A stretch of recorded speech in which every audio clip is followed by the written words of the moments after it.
sonar nuestros teléfonos en la Argentina.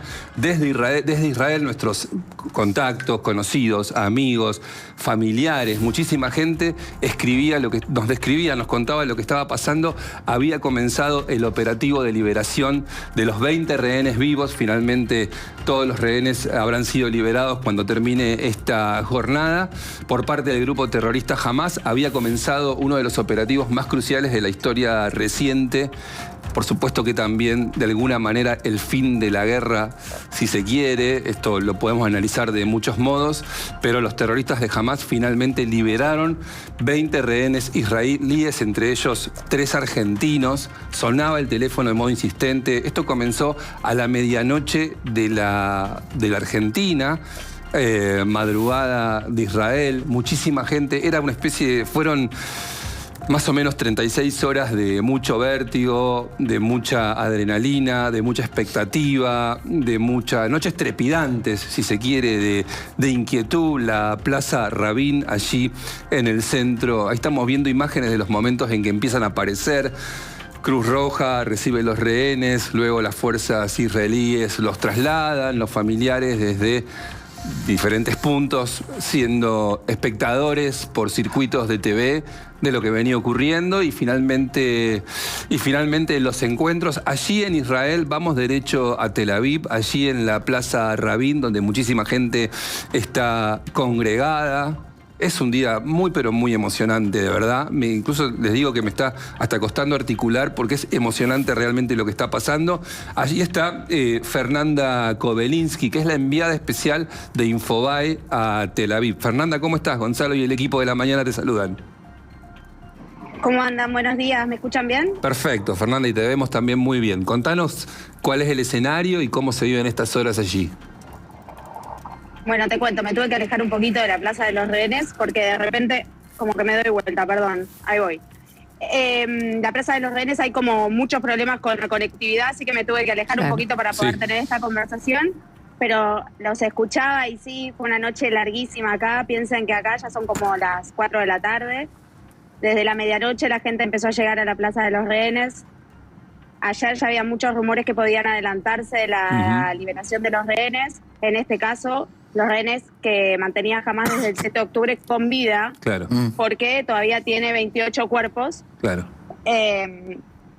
Entonces empezó a llegar la gente a la Plaza de los Rehenes y finalmente hoy, a eso de las 8 de la mañana de aquí, a las 2 de ustedes, como contabas vos, empezamos a ver la entrega de los 20 liberados. Muy emocionante, muchísima gente.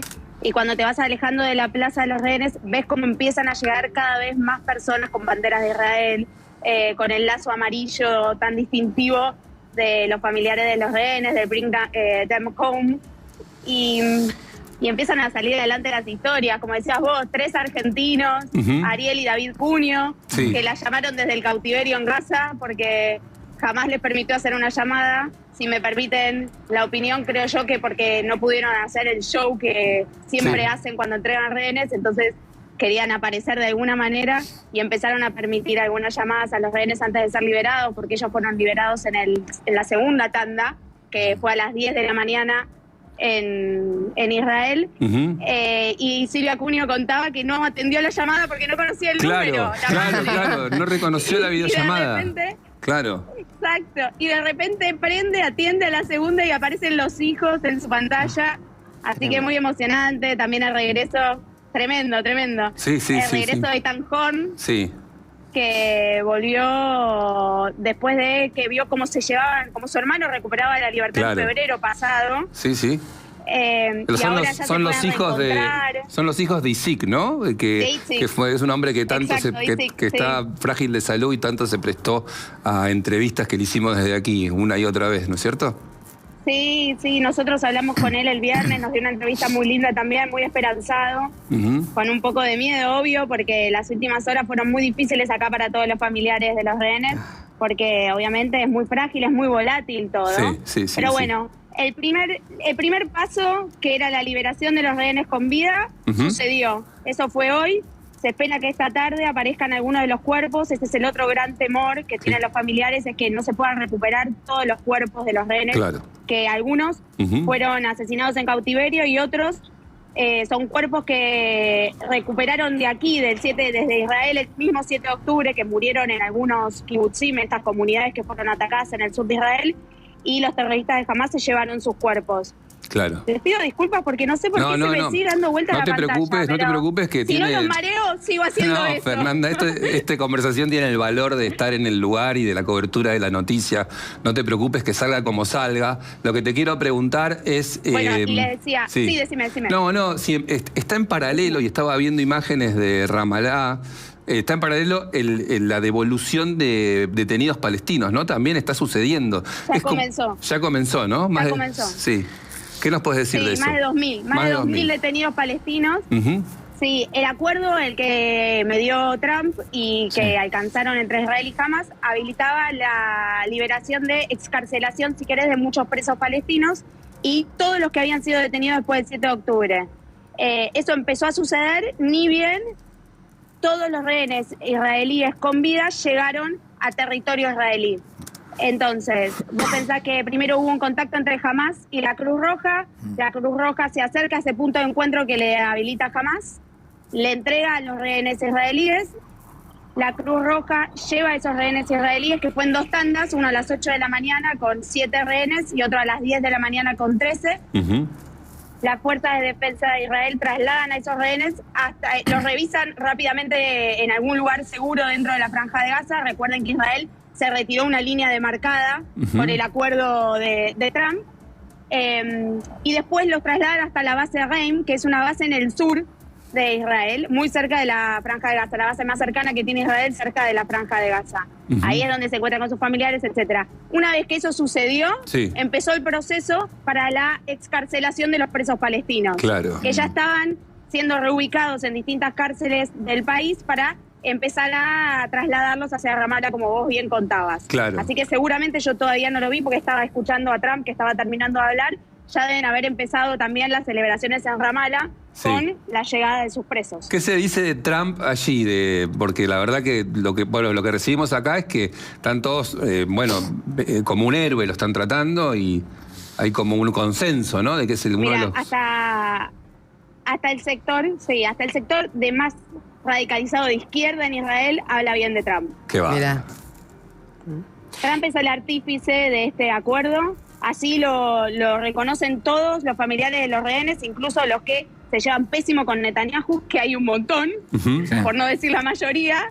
Entonces acá es un héroe nacional, es el que logró ese acuerdo que tanto estaban esperando. En la Plaza de los Rehenes, que hay mucha crítica hacia el gobierno israelí, el saber que Trump ya estaba en suelo israelí fue motivo de festejo en la plaza. Y creo que en las horas previas, a mí lo que me pareció, por hablar con familiares, por hablar con la sociedad civil en la calle, y al que le preguntabas, la única garantía de que esto no se fuera al tacho era que Trump era el artífice, iba a venir acá.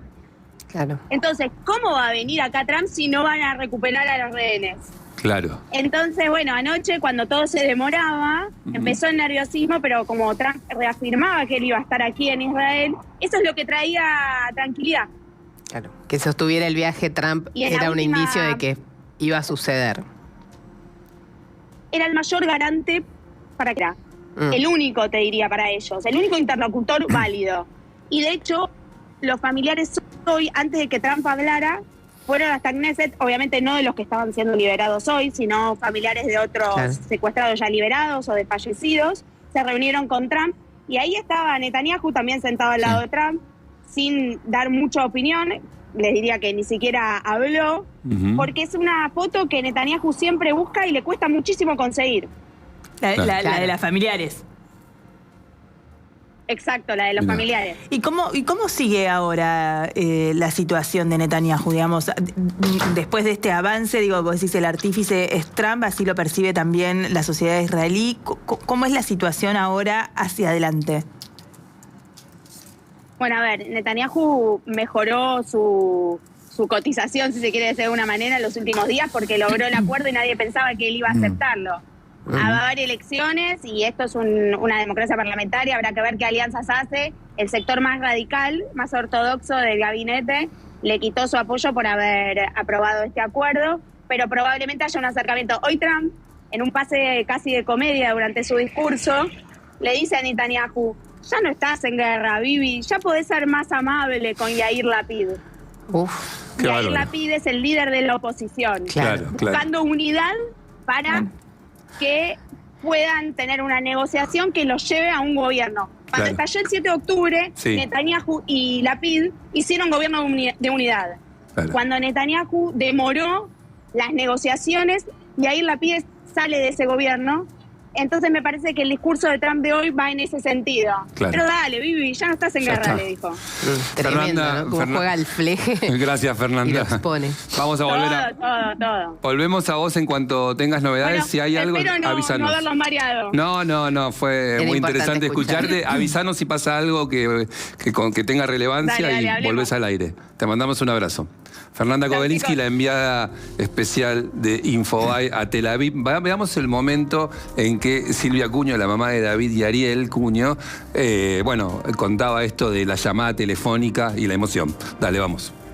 No pude dormir esperando este momento y todavía no llegó, pero ya los vi.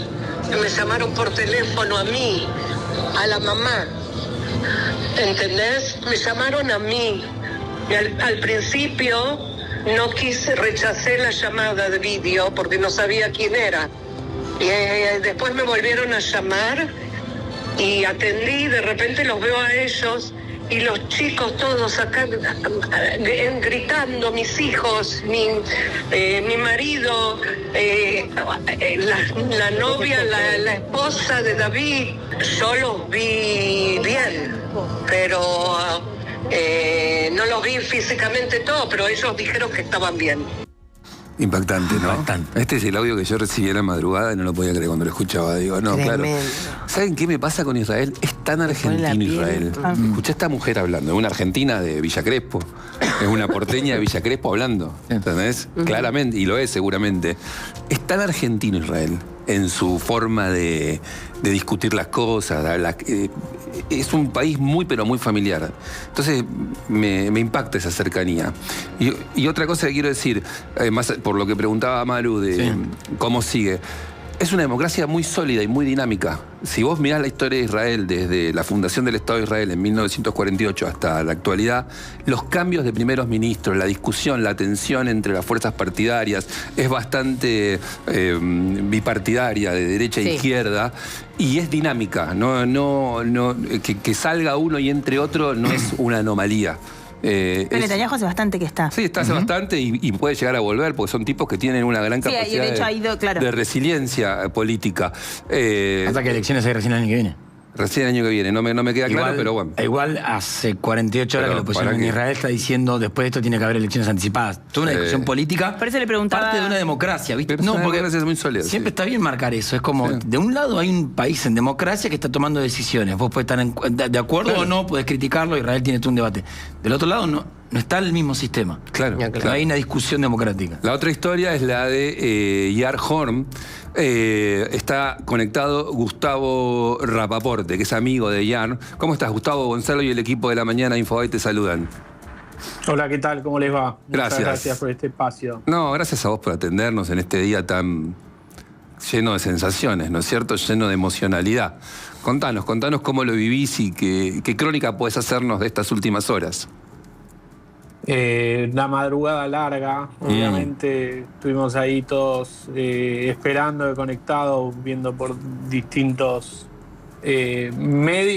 por medios y también un montón de gente que transmitía en vivo, mucho desde la Plaza de los Secuestrados y demás, y también hablando con la familia. Así que una gran alegría y una emoción, en este caso en particular por la vuelta de Eitan Orn. Y en general por la vuelta de los 20 secuestrados vivos y todavía esperando la evolución de los cadáveres, que entiendo que es un proceso más largo por lo que se viene diciendo. Ahora, Gustavo, buen día, Ramón Indart. Si vos tuvieras que definir estos 2 años, lo que fue saber de un amigo tuyo secuestrado, ¿cómo se vive durante esos 2 años hasta llegar a esto? Una gran noche, Es una noche larga, una oscuridad con un montón de momentos y etapas distintas. Creo que fue el primer mes y medio después del shock y del golpe inicial, otra vez no solo por lo que pasó con mis amigos o lo que pasó en el kibutz, sino por todo lo que pasó en Israel, pero particularmente Yair y Eitan, los primeros casi diría 2 meses estuvieron desaparecidos. O sea, el estatus que ellos tenían era de desaparecidos. No se sabía si estaban vivos, si estaban muertos, si estaban secuestrados. Entonces, la primera etapa fue, esos 2 meses, fue el alivio de enterar, paradójicamente, ¿no? El alivio de enterarnos que estaban secuestrados en Gaza. Y después todo el proceso hasta la liberación de Yair, que fue en septiembre. O sea, Yair pasó 498 días, ¿no? Más o menos 500 exactamente, días. Exactamente. Y Eitan cumple la totalidad, sería 700, la totalidad 730. 732, creo que 737. 83. Sí. Claro. Más de 2 años. Impensado. Impensado. Una historia. Impensado. Yo estuve hace poco menos de 2 meses, estuve en Israel y estuve con Yao todo el tiempo que pude, y también con Amos, que es amigo mío, que es el tercero de los hermanos. No pude estar con los padres. Y también era como estar de alguna manera en una nebulosa, porque era la alegría de encontrarme, en este caso con Yao, con un amigo, pero a la vez con el hermano que todavía estaba secuestrado. Creo que recién hoy estamos respirando todos y empieza otra etapa para la familia, para los amigos, para la gente cercana y esperemos que para toda la región. Claro. Y siempre, después de que siempre confiaste en que este día llegaba, o te cambió algo cuando fue la entrega de Yao, te dio más fe eso, o ¿cómo lo llevaste vos y cómo lo fue llevando la familia que conoces? A ver, siempre traté de ser optimista, pero la verdad es que en el último tiempo el panorama era muy oscuro. O sea, yo creo que yo hablaba con todos mis amigos y gente conocida. Hace 10 días era impensado esta situación. Y más, y sobre todo, creo que haber logrado la liberación de los 20 secuestrados vivos todos juntos, y bueno, pues nuevamente esperando también la entrega de los cadáveres, porque hay 28 familias que todavía lo están esperando. Pero la verdad es que era, para mí, por más que me mantenía optimista, era muy difícil imaginar una situación como esta. Claro.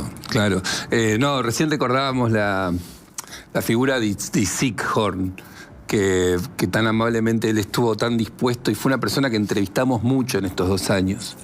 Muchísimo se prestó a conversaciones. Los que fuimos a Israel también, a mí me impactó alguna vez en la Plaza de los Secuestrados encontrarlo ahí en unas marchas que se hacían el padre, ¿no? Estamos hablando de Yair y Eitan. Sí. Que en unas marchas que no sé si se hacían, había un día de la semana, pero... Los sábados a la noche. Los sábados a la tarde, noche. Y sí, con su salud muy frágil, ahí dispuesto a conversar, sin mucho que decir, porque lo que había era una espera y una esperanza. Dar testimonio de esa espera, claro. Entonces no puedo dejar de pensar, y sé que él está hospitalizado, pero que bueno, por suerte va a poder reencontrarse con su familia. Sí, tuvo un trasplante, sí. Pero sí, por suerte ninguno de nosotros no nos podemos poner ni en el lugar de Itzik, ni en el lugar de Ruti, la mamá, que también, o sea, a pesar de todo, ella siempre se mantuvo muy optimista. Pueden ver cualquier entrevista que le hicieron, que ella siempre contaba cómo hablaba con sus hijos, aun cuando estaban los 2 secuestrados, cómo les hablaba, y cómo recién ustedes pasaron un testimonio de Silvia, a quien no conozco, pero que también tenía a sus 2 hijos secuestrados. Es una situación tremenda, inimaginable. Nuevamente, hoy por lo menos cierra un capítulo de toda esta historia. Sí. Y ahora habrá que, entre otras cosas, habrá que trabajar para que no se vuelva a repetir. Muy bien. Y me imagino que el trabajo personal de ellos también debe ser muy largo, ¿no? Vos lo viste a tu amigo hace 2 meses. ¿Y cómo está Yair después de ese secuestro? Después de 400, 500 días secuestrado. También creo que hoy cierra un capítulo importante para él, obviamente, claro, por la evolución del hermano y para poder centrarse en él, en su recuperación, porque la verdad es que cuando él salió, todo el tiempo hablaba de las cosas que podía hacer. Claro. Viajó un montón de veces, viajó a Estados Unidos, estuvo con Trump, o sea, cómo él podía hacer, claro, que todo lo que él hacía tenía que ver con claro, colaborar y facilitar la vuelta de su hermano. Entonces, claro, con ese capítulo cerrado también es un momento su recuperación también empieza hoy. Y de empezar, claro, a trabajarlo. De alguna manera sí, por lo menos la psicológica. Muy bueno. Claro. Sí, claro. Acá estoy viendo declaraciones de Itzik, Gustavo, que dice, ya estamos preparando el asado. Ahí, bueno, en fin. Sí, hay eso, emoción, hay emoción. Sí, tremendo. Eso había circulado, pero sí, o sea... Qué bárbaro, qué bárbaro. También yo tuve contacto con los amigos de Itán y estaban todos ahí a la espera, sí, de ver si viajar a Israel o qué, o en su momento traerlo ahí para acá, como la verdad que una vez que salió él estuvo en Argentina y fue como un momento también muy potente, lindo para él y para todos de volver a encontrarnos. Gracias, Gustavo, estamos en contacto. Gracias a ustedes. Bueno, qué bueno, abrazo grande. No, ahí estaba Gustavo Rapaport. Estoy pasando las noticias. Mientras él hablaba, estábamos viendo los helicópteros que dan vuelta alrededor de la Plaza Rabin, de la Plaza de los Secuestrados. Y Trump rumbo a Egipto. Trump, pero antes, eso es lo que viene. Antes de Egipto, Trump fue ovacionado de una manera, pero parece que histórica, en el Parlamento de Israel. Pero además la foto que va a haber ahora en Egipto es con el mundo árabe, un acuerdo de paz, 20 puntos, que es cierto que es como parcelado. Hay una crónica que va recopilando La Nación del New York Times, donde mediadores de Qatar plantean esto de nuestro acuerdo era general. Esta parte era imposible si no parcelabas los acuerdos. Esta es una primera parte. Claro. La segunda es, bueno, ¿a quién le dan las armas? ¿A quién se las da? Tema... Hay un montón de cuestiones que todavía no están resueltas, ¿no? Pero esta es la más importante. Perfecto. Está conectada Mirta Tinaro, prima de Ariel y David Cunio. Mirta, ¿cómo estás? Gonzalo y el equipo de La Mañana Infobae te saludan. ¿Qué tal? ¿Cómo les va? Buenos días. ¿Cómo andas, Mirta? ¿Qué sentís esta mañana? Y todavía estoy sin dormir, estoy muy confundida. Tengo sentimientos encontrados, estoy muy feliz porque mi familia pudo regresar y tengo la tristeza que me atraviesa por la falta de los demás, por los que han fallecido. Claro. Estoy con el foro de familiares, así que todos compartimos nuestras alegrías y nuestras tristezas. Claro, está esa emocionalidad de lo que terminó bien, pero tampoco se pierde de vista que hay otros que no volvieron, que es una historia traumática, una tragedia, finalmente todo lo que ocurrió, ¿no? Además, nosotros necesitamos muchísimo de los otros para sostenernos estos 2 años. Claro, tal cual. ¿Pudiste hablar con Silvia? ¿Pudiste hablar con tu familia directa, digamos? La verdad que el audio de Silvia es histórico también. Ese no atender la videollamada porque la desconoció, le pone una cuota de color, ¿no? a este momento. Sí, es cierto. No, yo hace días que estoy con ellos contactados y bueno, el día que me avisaron que ya volvían, era Silvia y Luis, sus padres, saltando en la videollamada. Casi choco con el auto porque me entró la llamada cuando estábamos. Fue terrible, fue muy emocionante, no parábamos de llorar. Bueno, nada, estamos muy, muy, muy entusiasmados y estábamos asustados a la vez porque nos habían dicho que Ariel, el más chico, estaba herido y no sabíamos si volvía a Villa. Por suerte está bien. Sí. Creo que también encontrarse después de 2 años con su hermano, que también estaba secuestrado con David, lo debe haber curado bastante. Estaban secuestrados, pero no estaban juntos. No. Claro. No estaban juntos. Claro. Ahora, Mirta, y durante estos 2 años, en la semana pasada hablábamos con un familiar que nos contaba esto de estar como suspendida, tu vida suspendida 2 años para llegar a esto. ¿Cuántas veces por día se te metía esta tragedia en la cabeza, en tu rutina? ¿Cómo era convivir con eso? Mirá, era muy loco porque, no sé, estaba por comer y pensaba que ellos no comían. No. Me iba a dormir y decía, ¿dónde estarán durmiendo? Y si pueden dormir. estarán enfermos, tendrán frío, podrán respirar, estarán sufriendo mucho. Es muy difícil, ¿no? Y uno siente como una culpa también, ¿no? ¿Por qué? Yo estoy acá, estoy segura, y ellos están ahí. Sí, el fantasma ese de no saber cómo la están pasando ellos te obnubila cualquier momento bueno que estás viviendo, claro. Sí.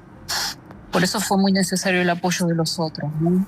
Claro. De esa comunidad o esa red que armaron ustedes en la ausencia, pero que ahora también me imagino que es necesaria, porque no sé, me imagino que hay mucho para sanar para quienes estuvieron secuestrados, pero también para los familiares, toda esta tensión, este estrés. No sé, me imagino que cuando pasen los días y pase como esta adrenalina ahora por la emoción del reencuentro, también no el cuerpo te empieza a pasar factura. Exactamente. Claro. Sí, los rastros del cansancio van a aparecer. Claro. Sí, o por ahí de la angustia, ¿no? De poder liberar, no sé, me imagino como de estar un poco en paz también, pero como decir, bueno. Sí, uno no sabe qué va a pasar, cómo se va a sentir. Son demasiadas emociones juntas. Claro. Yo no voy a poder verlos en unas cuantas semanas, probablemente. Voy a tratar de estar cerca de ellos, de mis sobrinos. Por ahora ellos van a estar internados, se les van a hacer los análisis necesarios en un hospital, físicos, psicológicos, y se les explicará de a poco qué fue lo que pasó. Mirta, para recordar, Ariel y David fueron secuestrados ¿de dónde? ¿Dónde estaban ellos cuando empieza toda esta locura? Mi familia pertenece a una comunidad agrícola, el kibutz Niroz. Ah, Niroz, ok. Sí. En el sur de Israel. Ellos vivían, todos, son 4 hermanos, los padres, la abuela. Todos vivían en diferentes viviendas, y de la familia fueron secuestrados 8 personas. Se llevaron a David con su esposa y sus 2 nenas de 3 años. Estaba de visita a su cuñada con su hijita de 5. De la casa de Ariel se lo llevaron a él con su novia. De la casa de su hermano Eitan la incendiaron y terminaron en un hospital con principios de asfixia. Su hermano mayor con sus 3 hijos también sufrió lo mismo. Mis primos, los padres, les pasó lo mismo. Mi tía de 92 años le pasó lo mismo. Así que bueno, las mujeres fueron regresando con las criaturas. Sí. Y no Arbel más tiempo, que fue la última mujer que se devolvió de todos los secuestrados. Fue Arbel, hace 5 meses, la novia de Ariel. Y bueno, nada, fue traumático para todos. Se quedaron sin casa, se tuvieron que mudar, estuvieron en un lugar de contención por bastante tiempo, hasta que pudieron empezar a rearmar un poco sus vidas y bueno, ayudar a los que faltaban y a velar a los que no estaban, que ya no iban a volver. Una comunidad muy grande, son amigos, son familias enteras. Así que bueno, es muy duro. Muy duro. El tiempo va a terminar de sanar seguramente lo que haya que curar. Mirta, gracias. Seguimos pidiendo por el regreso de todos los secuestrados, los vivos y los asesinados, para que tengan un entierro honorable. Así será. Muchas gracias. Abrazo. Mirta Tinaro es la prima de Ariel y David Cunio. Niroz es el kibutz que está a solo 1 kilómetro de Gaza. Es el kibutz que muchos tuvimos la oportunidad de conocer después de lo que pasó, y es el más castigado, digamos, por la locura terrorista. Ahí hubo, además de los terroristas que entraron aquella mañana del 7 de octubre, también hubo una especie de procesión de gente del sector de Yan Yunis, que es el sur de Gaza, que es la ciudad que está enfrente de Niroz, que caminaron por un camino de tierra hasta las casas de Niroz, después de que se llevaron los secuestrados, a saquear las casas. El otro día les dije, te la recomiendo, Moncho, los miro Moncho porque está mirando. El otro día dije que hay una serie en Paramount que se llama, son 4 episodios nada más, se llama Alerta Roja, que es la historia de esa mañana. Y el foco está mucho puesto en Nir Oz, porque está filmada en Nir Oz, está filmada en la geografía de Nir Oz. Y se ve claramente, se ve perfectamente cómo es la vida en esa comunidad, gente común y corriente que labura, y cómo irrumpe en una mañana y por las ventanas la gente empieza a ver que están los terroristas en el parque y la gente se encierra en los refugios y los refugios no funcionan y pasa toda la matanza y todo lo que pasa. La serie termina y no parás de llorar. Hace rato que no lloro mirando el cierre de una serie. Llorás. ¿Por qué? Porque aparecen todos los actores que encarnan a los sobrevivientes con los sobrevivientes en el rodaje. Y están, por ejemplo, una mujer policía de la rave que se escondió bajo unos matorros y que le salvó la vida a otra chica sentada en una silla de director junto a la policía, a la actriz que la encarna como policía. Y están todos como conversando entre ellos, un actor con un sobreviviente. No paras de llorar. Espectacular. Son 4 episodios de 48 minutos. Recontra vale la pena. Sobre todo, alerta roja, dijiste. Termina de construir. ¿Pasa qué? Termina de... No, es que... Tenés que sentarte, ¿eh? Es que, ¿sabes qué? Más allá de esto... Perdón que te lo diga así, pero no. La televisión israelí es de una calidad suprema. Pero la ficción israelí... Ya habíamos hablado acá de series y demás. Sí. Una calidad y un respeto por los acontecimientos.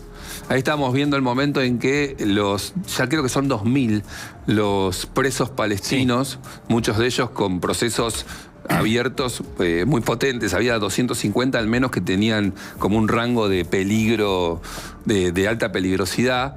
El momento en que llegan creo que es Ramallah, la ciudad, para Cisjordania.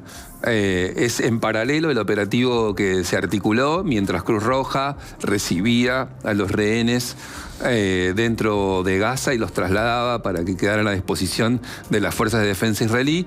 En paralelo, el Estado de Israel ponía en marcha el operativo de liberación de los casi 2.000 presos palestinos que estaban en poder del Estado de Israel, detenidos, por supuesto, por situaciones de terrorismo y atentados. Y hay una gran procesión. La verdad que la imagen es muy elocuente, habla a las claras también de los fervores que habitan en esa zona del mundo. Sí. La verdad que uno hoy está atravesado por cierto estado de emoción y algún tipo de alegría por el desenlace, pero también es real que, bueno, veremos cómo sigue esta historia, porque hay situaciones enraizadas que no se resuelven, que no tienen punto de encuentro, lamentablemente. Y estamos viendo también ahí a las milicias de Hamás, por supuesto, ¿no?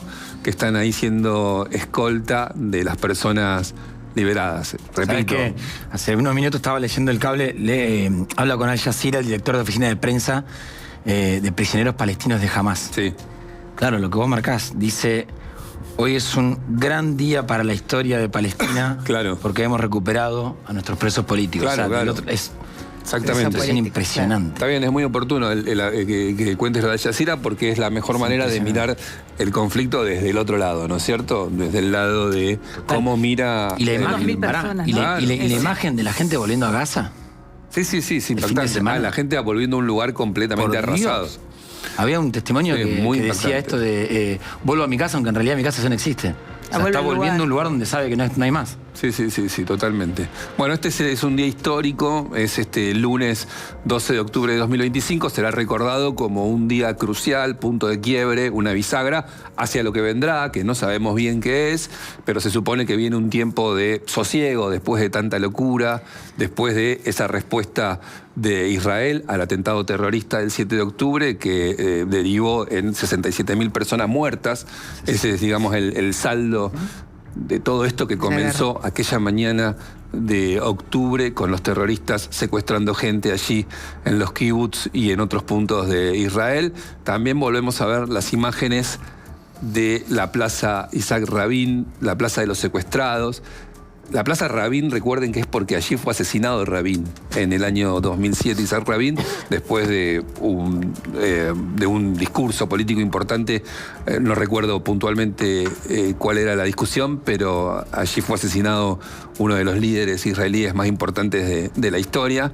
Tenía ese nombre, pero ahora el nombre de esta plaza va a ser la Plaza de los Secuestrados, naturalmente. Veía una foto, que no sé si la tenemos, no importa, habían dibujado una especie de contorno del perfil de Donald Trump, gigante en el asfalto, como una especie de perfil de la paz. Donald Trump, que este fin de semana habló con María Corina Machado para contarle que se había sentido un poco raro porque no había ganado el Premio Nobel de la Paz él, y sí lo había ganado Corina Machado, y Corina Machado, la venezolana, activista política en la clandestinidad, le decía, mirá, lo comparto con vos, lo comparto también con vos. Y bueno, Donald Trump no llegó, hizo todo el esfuerzo, pero nada indica que no sea competitivo para otra premiación. Esto que acaba de pasar es enorme. Es enorme. Porque digo, más allá de lo que pase después de la reconstrucción, no digo de la reconstrucción solamente de Gaza, de los edificios, de la reconstrucción política, cultural, digo, todo lo que queda por hacer, social, claro, que es larguísimo. Pero esto ya es un montón. Es un montón. Y además, como decía recién uno de nuestros entrevistados, hace 10 días o hace 20 días o hace un mes, nadie le veía la salida a este conflicto, ¿no? Claro. La audacia con la que se metió Trump en el asunto fue determinante. Determinante. El plan de 20 puntos, que lo veníamos contando aquí en Infobae, nos había ayudado mucho Kevin Levin a repasarlo. Bueno, entre otras cosas, establece la retirada total, que ya ocurrió, la retirada de las tropas israelíes de Franja de Gaza. Y ahora, estas líneas, ¿no? Estas líneas que él nos de contaba, retiro. Claro, que se va retirando progresivamente. Progresivamente. Y ahora lo que está por verse, que hoy esta mañana había declaraciones de Keir Starmer, el primer ministro del Reino Unido, está por verse de qué modo se diseña esa fuerza internacional para, justamente para gestionar la reconstrucción de Gaza, porque no tiene nada que ver jamás con esto. Parte del punteo justamente tiene que ver con que jamás no participa de la gestión de Gaza a futuro. Que veremos qué pasa con eso. Claro. No me termina. Lo mismo con la entrega de armas, ¿no? No termina de quedarme claro el tema. Discusiones sobre qué armas se entregan, qué armas no se entregan. Exacto, pero la noticia del día es dominante, y ayer a la noche, insisto con esto como empezábamos. Es conmovedor. Sí. O sea, me resulta. Sí, la verdad como, que sí. O sea, no puedo pasar al plano político porque me resulta todavía como Cuesta. cosa tan conmovedora, impensable. Cuesta, la verdad que cuesta. En fin, ahí está. Vamos a recordar mucho este momento, porque es el fin de una historia que nunca debería haber ocurrido. La primera fase del acuerdo. Bien, muy bien. Acá estamos, gente. Escúchenme, quiero decir algo. Quiero decir algo para romper un poco el hielo.